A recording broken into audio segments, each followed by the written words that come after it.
He killed someone. Now he's trying to save someone. Chris Bowers is serving 17 years for murder. On February 13, 1995, Bowers shot and killed another teen at Blue Ridge Mall. J. Pat Maloney died over a war of words between two groups of kids. Now Bowers is trying to atone for his actions. And KBC9's Peggy Bright is here with what that effort entails. Peggy? Well, Laura, he knows he can't change what he did, but Bowers says he wants to make a difference in someone else's life, and he found other convicted killers, all from Kansas City, who say they feel the same way. The result is the book Lost Innocence, a journey into the minds of men who hope that even if you hate them, you'll listen to what they say. What took a mother 16 years to build, mold, and shape, I destroyed in a matter of seconds. Chris Bowers has spent 13 years behind bars, often talking to kids like these 8th graders from Hamilton, Missouri. I can't even sleep without having nightmares. The students come to penitentiaries like this one in Cameron to find out what it's really like inside the prison walls and inside the prisoners' minds. It's going to make me think about what I do before I actually do it.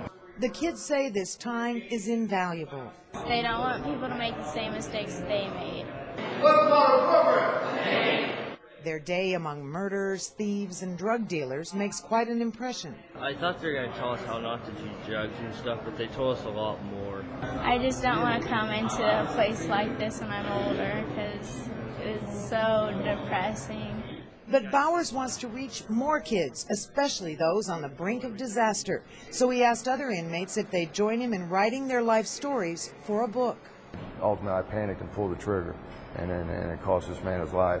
They are all convicted killers, ashamed of their bad choices, distressed by the havoc they've wreaked. No, I'm not a victim here. I put myself in this position. I made a choice, regardless of the background I come from. I ultimately carved out a path that led me to prison. And I really wanted to do something to kind of make amends for what I did. The book, the book's about explanations. It's not about excuses. The authors are hoping to reach kids like they were before it's too late. I don't so much want you to look at me, but look at the message. Look at my life, because that's where the story lies. That's where the answers lies. And each time I graduated from one drug to another, my crimes progressed as well.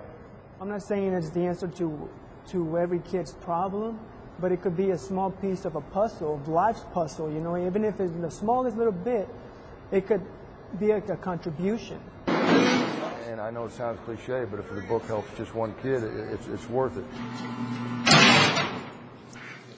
The inmates' families have set up a non-profit corporation for the book so that any proceeds will go toward printing more books or to charity. The inmates get nothing from it, and they say that's the way they want it. Peggy, how many books are out there right now? Well, they've had 200 in print for the first printing, some of which have been donated in our area, like to the Jackson County Juvenile Center, and also to some area high schools where these inmates went when they were younger. Wow. Thanks, Peggy.